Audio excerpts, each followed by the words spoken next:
The fire service is a lifestyle. Some of us grew up knowing that this is what we would do. Others found it later in life. We all have a story to tell. We live a career of experience and knowledge. But what happens when we retire? All that knowledge and experience walks out the door. Welcome to Capture the Knowledge.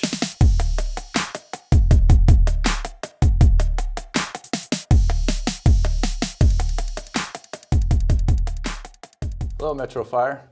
Welcome to Capture the Knowledge. Jeff Malinowski here. This time we have Bob Weber, a retired engineer from Metro Fire, who was sworn in as the Division III Director for Metro Fire on December 8th, just a few days ago. Congratulations. Thank you. I wanted to call you Director initially, but you made it very clear, Bob. Bob. It's Bob, period.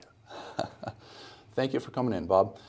You got hired in Citrus Heights in 1987, and you retired from Metro Fire in 2012, and you had a fair amount of resident time at Citrus Heights prior to that. Would you mind just kind of walking us through your career a little bit, and then we'll move on to some engineer stuff and other topics? Sure. So I started with Citrus Heights in 1977.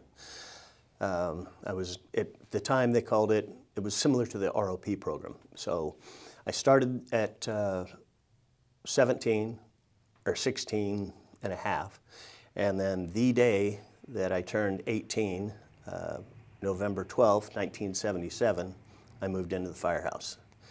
I left for high school. I was still in high school at the time. I had my car packed. After high school, I went right to the station, signed papers, and I was in the firehouse. 18 years old, you knew what you wanted to do.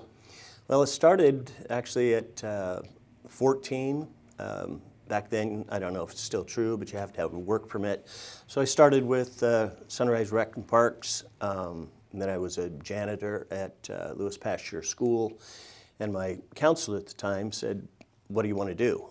And I, shooting for the stars, I go, "Well, nothing hurt here." I said, "Well, I've always thought about being a firefighter." And she lit up.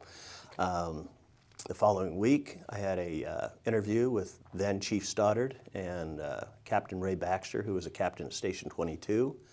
And the following week, I was in the station as an ROP. 1977. Mm-hmm. And did you live in the station full-time, or was that a part-time? 100% of the time. 100% of the time. Mm-hmm. And you did that for about 10 years? 8 to 10, somewhere in there. I'm not sure, but yeah, about that much time. And then you got hired in 1987 full-time with Citrus Heights? That is correct, as a firefighter. Mm-hmm. And then you said you got promoted to engineer shortly after that because you had already had plenty of time as a resident to train and do prior testing, which prepared you for the engineer exam. Yes, back then it was a resident program, and you had steps 1 through 4. And like I said, I had about 8 to 10 years as a resident. I was kind of a slow starter with that.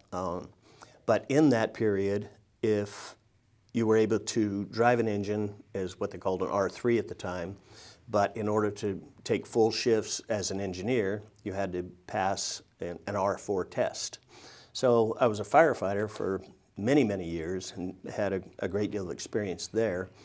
And again, times have changed, but at that point, you could take a promotional exam while you're still a firefighter without the 5 years. And in my case, I was able to take the engineer's test before I was even off probation.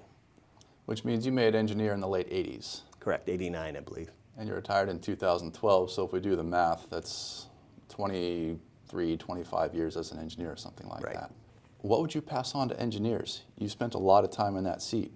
Well, first thing I would think is, and this goes with everybody, but as far as an engineer's spot, what benefited me most throughout my career in both positions, but really helped me out in an engineer's spot, was being able to forecast or think ahead 3, 4 steps, as many steps possible, what is going to happen next to next to next.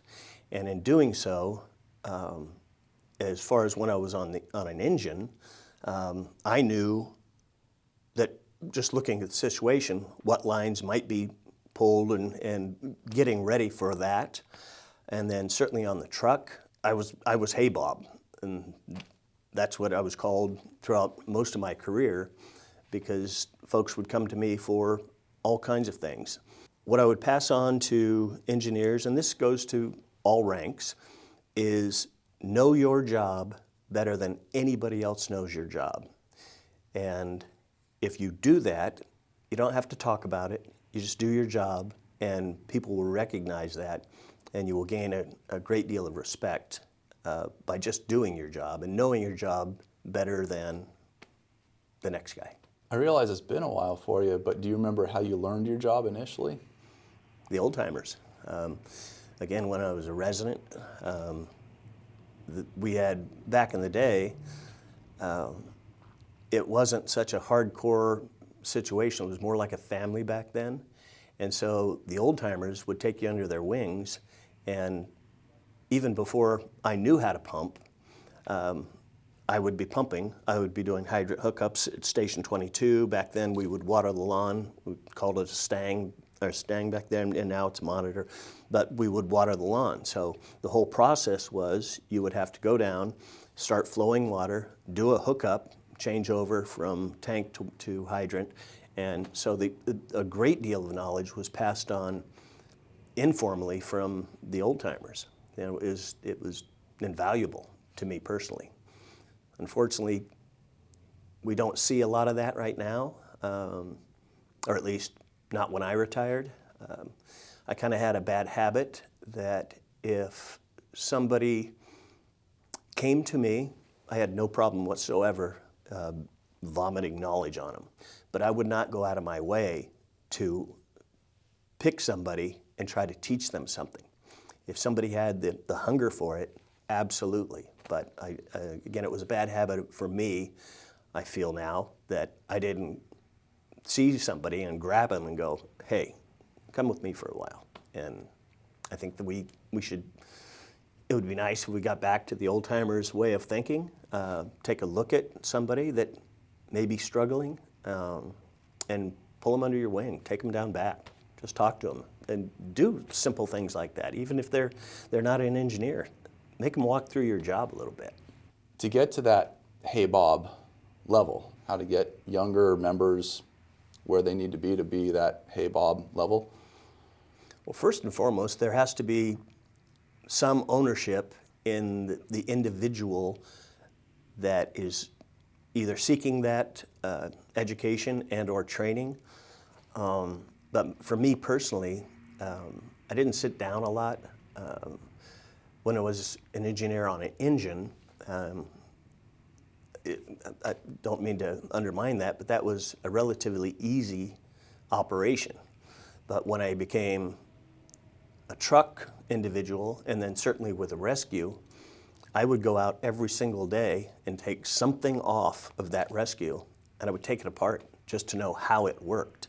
So that in a live situation, if the Hey Bob, hey, this is not working, we had a firefighter that bound up 3 saws because he buried them so deep that it got a hold of the insulation ducting and the wires, and he constantly, I mean, for 30 minutes would pass down saws and finally go, I have no more saws. And so, yeah, you have to have ownership, but I think that as far as for myself,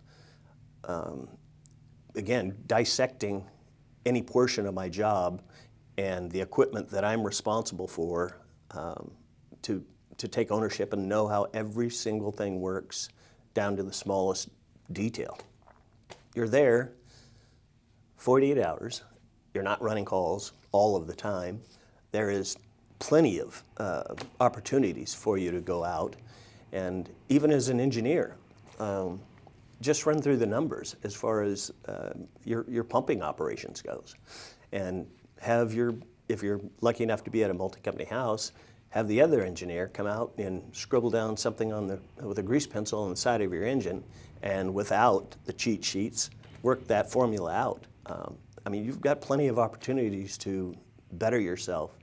And again, it takes the individual to take ownership in that, so that you can become the Hay Bobs. We can challenge each other to get better too. Absolutely, yeah. And that's a healthy thing. In terms of the truck engineer end of things, you were truck 21? I was initially, in the early days, I was we had a truck at 24 in the early 80s or late 80s. I went to truck 23 after that. From there I went to the Quint at Station 31. And then in 2000, when we heard the rescue was coming, I grabbed that spot. A couple things I'd like to talk about. Number one, the transition to truck engineer, some lessons learned, and then I'd like to talk about the rescue program after that. So if we could start with the transition to truck engineer, what are some of the lessons that stand out to you that you learned that you would pass on to other folks? Well, they're a hell of a lot bigger than engines. You have to consider the swing of the tail end of these things. Certainly placements, overhead lines. I mean, this is all common sense for truck engineers, but you need to think about drains. The biggest thing is, at 2 in the morning, 3 in the morning, is when you're coming in, first and foremost, and I would yell at 2 of my guys behind me because they were always chattering. Shut up, because I need to get all the information I can from radio traffic to formulate a picture of what is going on or what I imagine is going on the scene. So to pass on to truck engineers, I mean, the engine stuff, that's very important too, but especially for trucks, it's really good to get a mental picture of what you're coming into. And with chatter going on, engineers out there, don't be afraid to tell your guys and gals to zip it so you and your captain can communicate. Why don't you tell us a little bit about the inception of our rescue program from your perspective? First and foremost, I'm going to go back just a touch. So I was fortunate to have worked with the same crew for 17 years. We went from Station 23 to Station 31 and then to the rescue program. Again, I don't mean to undermine an engineer on an engine, but there's a point, at least was for me, that when I could do my job at 3 in the morning with a head cold, I need something else. I need something else to keep my brain active, keep me sharp. So in 99, we heard that we were going to have a rescue program. So the 4 of us bid Station 21, which didn't make that crew happy at all. We wanted to be part of something new because there were so many different disciplines that were involved in the rescue program. Even at an early stage, we knew that this was something that, we would be certainly interested in, but it would keep us engaged, and it kept me engaged until I retired in 2012. The fire ground and the fire service is certainly constantly moving, but with the rescue program, it moves at a much larger scale. There's so many things to think about in so many different aspects of being on the rescue. So the rescue program itself, like I said, it came in 2000. We had to be brought up to speed. At that time, I think it was 7 or 8 different disciplines. And we've been trained in some of this stuff, but the confined space and the high angle rescue and the very extensive rope components to that, along with the Petrogen torch. Nobody even heard of a Petrogen torch before. And so there was so much learning that had to be done before we were operational. It was a kick in the ass to be part of that. It really was. What was the timeline like between when the training began and the rescue program went live? Well, a lot of it was on-the-job training because we weren't necessarily certified to do confined space or trench or high-angle rescue. But piece by piece, we would be trained in these different disciplines, and then once we were certified, how the process worked was we would have a week-long course on each discipline, and then once that was completed and everyone passed that at the 80% or above, then we were certified in order to, or we were able to do that discipline. So a lot of it was on the job, learning as we went, and today there's task books and all kinds of things you need to do before you can even think about being on that thing. It's not a one-time shot. You have to constantly play with all of these things. Not play with, but you know what I mean. You have to have your hands on this stuff all of the time or you lose it. Are there any calls that you went on the rescue that stand out to you? There are plenty of calls. I guess the most challenging was when the Galleria would burn up. So we were assigned along with Roseville's rescue. I think the city came out. I don't know if Consumnes was there as well, but we had 4 different heavy rescues there. And what we were challenged to do was build shores because ATF needed to come in and do investigations. And there were these large beams that may have been unstable. So we were tasked with building 4 sets of shores, and to capture the very top of the structure, we needed to build a base in between the first and second floor, and then directly above that, we needed to build a second set of shores capturing that top beam. So we were tasked with that, and we were supposed to be working 12-hour shifts, but firefighters are stubborn people, and we chose not to rotate out, and we ended up working 18 hours to complete those shores. And they were incredibly massive, and that was a fun project to be part of, yeah.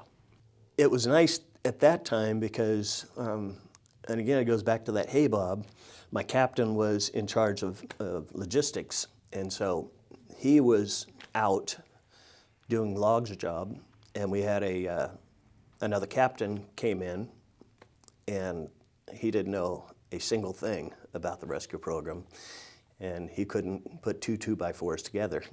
No disrespect, you know who you are.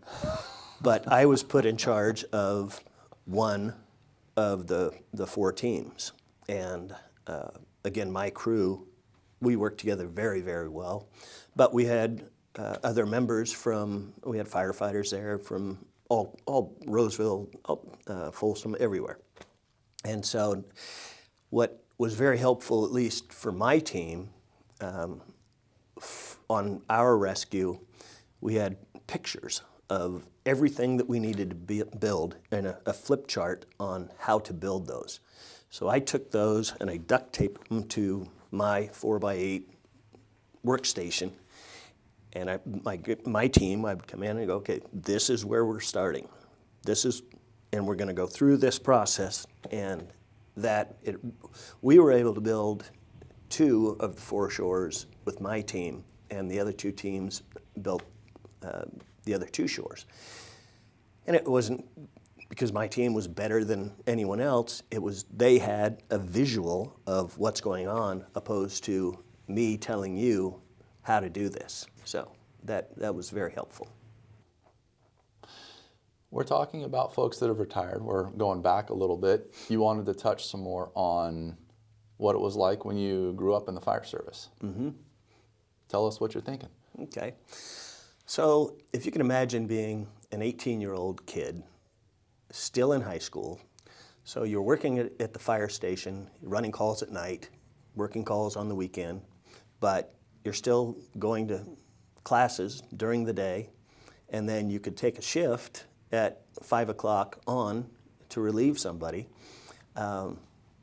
It was just an absolute gas. And anybody that's done this job for a week or 34 years, it never gets old. But back in the day, it was just so much fun to have a competition.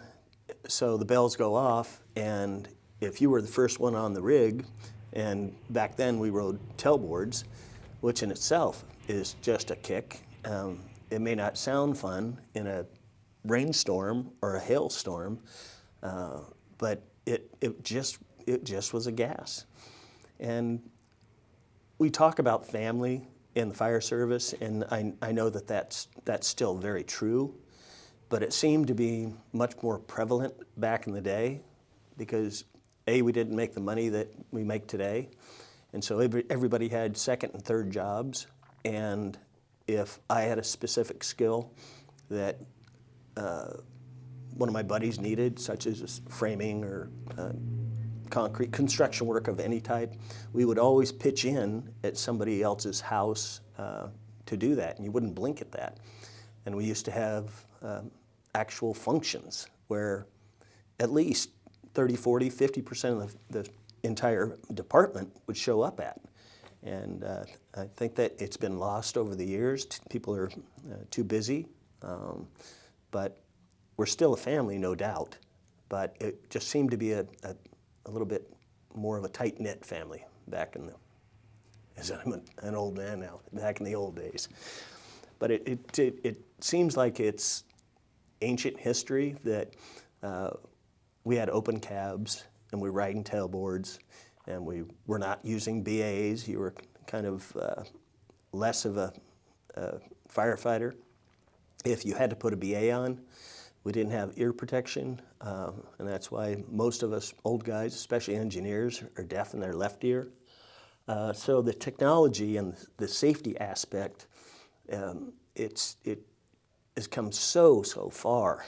And again, most of the old folks, we've got something wrong with us. I've got back issues, I've got pulmonary issues, and so anytime I see a young firefighter, either in the firehouse or out and about, I leave them with, wear your SCBAs, wear your SCBAs.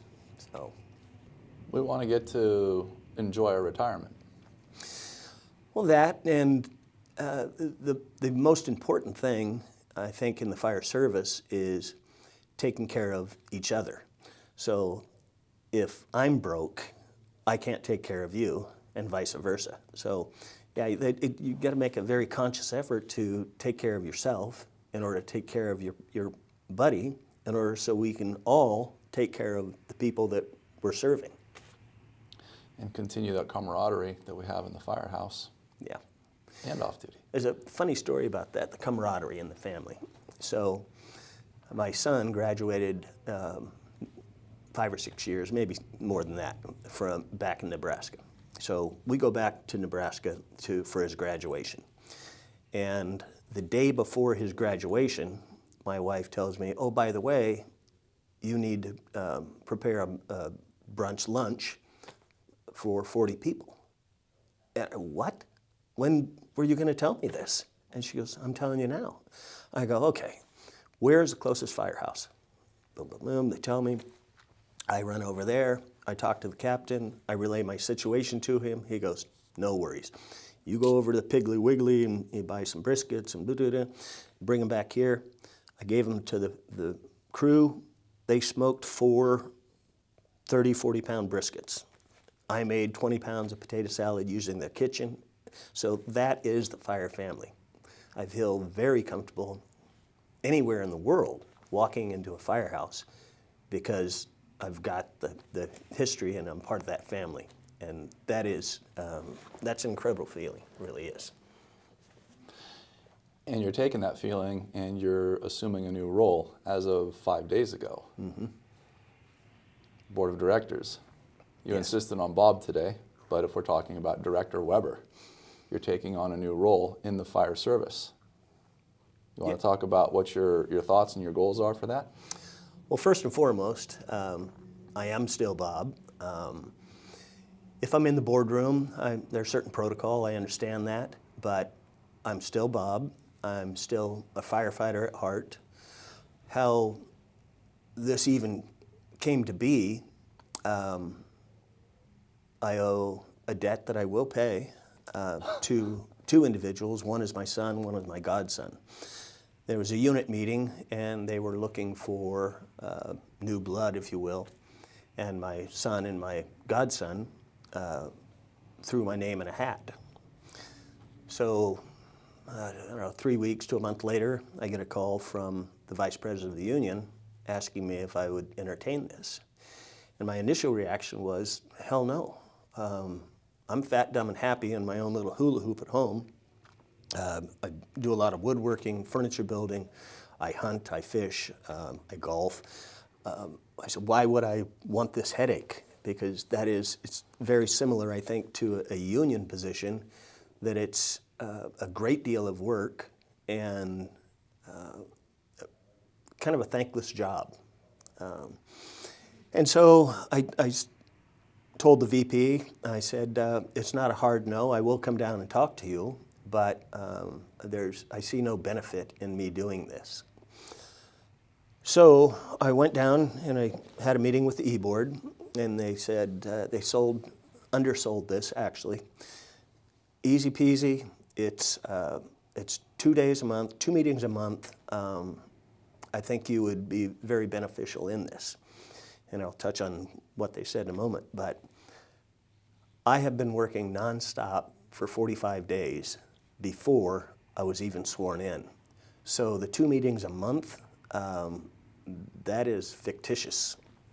So I sat down with the board, or the E-Board, and asked why they thought I would be beneficial in this role. And their response was because of the 34 years I had in the fire service. I certainly understood the fire side of it, and if we could move in a positive and progressive manner in the future, they thought it would be beneficial having a firefighter on the board to help navigate and or understand at least firehouse life, the wants and needs, and so we chewed on that for a bit, went back and forth. I explained to them that even though my heart bleeds fire or rank and file, I was not going to be a rubber stamp. If I chose to do this, the citizens of my division, and certainly all of Metro Fire, that's who I serve. And my perspective on that is, if I take care of the members of Metro Fire, then that will set them up to better serve the public, and ultimately that's who I'm serving. By taking care of Metro employees and members, I am serving the public. And so I asked the E-Board, I said, I'm going to need a plan from you, and I'll certainly talk to administration at some point, but I want to know what your thoughts are. I'd like a 2-year, a 5-year, a 10-year plan. And I said, if I feel that I can be beneficial in that role, then after discussion with my family, I'll give you a decision. So my family, same thing, and some outside people that I respect highly, I discussed this with them, and every single person I talked to saw something in me that I did not see or recognize. And so I decided to go ahead and run for the seat. I won the seat, and I'm now on the board. So my hopes are to, again, focus and take care of the members of Metro Fire. And certainly there's phenomenal programs that are in place. I was speaking with both the outgoing and incoming chiefs. They've got a great platform from where Chief Harms is leaving off to where Chief Haverty is going to be picking up. They've got great insight. Both of them are extremely intelligent people, and they've got great plans. So I'm excited, after speaking with both of them, of how I fit into this. And I said at the board meeting, I know I'm a duck out of water right now, but I will become very proficient and comfortable at this pond, with this pond at some point. So that's it in a nutshell. Similar theme for your career. You take on challenges, you learn them, become Hey Bob. Well, I've always enjoyed a challenge. Even in retirement, I don't sit down. I have to keep active. I have to keep my brain active. And so even as an old man, I learn something new every single day. And the day that I walked out of the firehouse, I was driving out and I saw a young firefighter picking up or hose, cleaning up. And he's doing this thing where he's got a coupling in his hand and he's doing this wobbly thing. And he got that hose up so fast, and in my day, you rolled them up. And he had a whole 50-foot section picked up in a matter of 6 seconds. And I go, son of a... So you never stop learning in the fire service. I don't stop learning in my private life either. But yes, for me personally, I need to keep moving, keep evolving, keep learning. And other than the board position, I can add a benefit there. But as far as the firefighting side of it, yeah, I'm done learning there. Well, great. And I would imagine you'd be open to stopping by some firehouses for dinner. I plan on visiting certainly all of the stations in my division, but I will be hitting not only the fire stations, but every division in Metro Fire. A lot of talk and a lot of focus gets pointed or attention drawn to exactly what you said, and I call them the badges. But equally as important are all of the folks behind the scenes. I was either fortunate or misfortunate in my career to have spent 2 years on days, and then I came back as an annuitant for another 1.5 years on days doing public relations. And so those folks on days, there's a huge misconception on the line. I know I had it, but the misconception is, what do they do in there? I mean, what can possibly they do? They can't keep busy all the time. Well, I'm here to tell you 100%, the folks that are in there working are working. They get their 15 minutes in the morning, in the afternoon, and they get their lunch. But there's no recliners in days. You don't get to have an 1.5 hour nap after lunch on days. Those folks work. I would really like to see, it will never happen, but I would like to see, part of the program is, before you're off probation, you spend 30 days on days, just to get a flavor of what everybody else behind the scenes are doing, because that's an integral part of Metro Fire. The badges and the shiny fire engines, fantastic stuff, and hats off to you. But there's a great deal that happens behind the scenes, and I want to recognize those folks too. Well, I think that about wraps it up on my end. Is there anything that we didn't cover that you'd like to talk about? I just want to reiterate or pound into the ground that we're all a family, and we certainly need to take care of each other, look out for each other, support each other when and where you can. If you see somebody struggling, don't be the old fart that learned the old ways. Go ahead and reach out and assist somebody that's struggling. Pass your knowledge down of a 5 or a 10 or a 15-year individual to the 1 year. That's just going to benefit us all. So, and wear your SCBAs. Always wear your SCBAs. Director Weber, or Bob. Thank you. Thank you very much for coming in. Thank you for your time. Thank you. Appreciate it. It's been a pleasure chatting with you and capturing some of your knowledge. Thanks for joining us, Metro Fire, and we look forward to seeing you on the next one.